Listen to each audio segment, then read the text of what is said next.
韓国を到着します。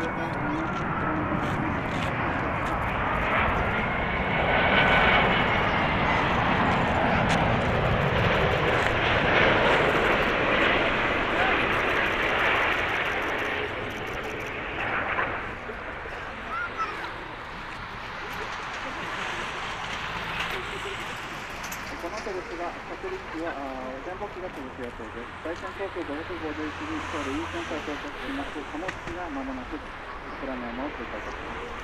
あと2分半から3分ほどで大山航空機の着陸が続きます。